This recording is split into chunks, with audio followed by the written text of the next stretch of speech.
De beperkingen op de bewegingsvrijheid, de vernietiging van de huizen en infrastructuur en de voortdurende uitbreiding van de Israëlische nederzettingen hebben geleid tot een humanitaire crisis.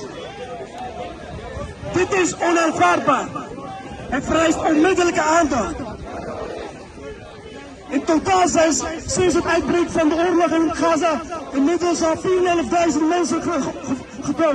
En meer dan 15.000 mensen zijn gewond geraakt. Waaronder 1500 kinderen zijn vermoord. Volgens de Verenigde Naties zijn inmiddels meer dan 1 miljoen Palestijnen op de vlucht geslagen.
Surinaams, die zijn hier aanwezig.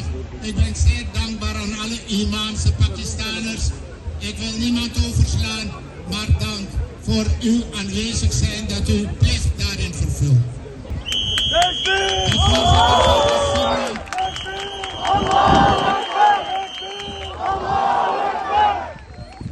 En met trots mag u een keer nog eens Narai Takbir! Narai Takbir! Narai Takbir!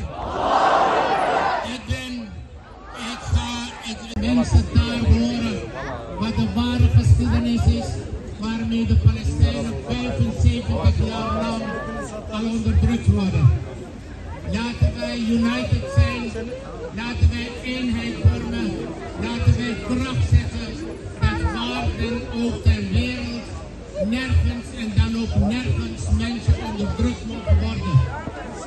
Moslims in China, de Oeigoeren, mensen in Myanmar die daar nog leed lijden, mensen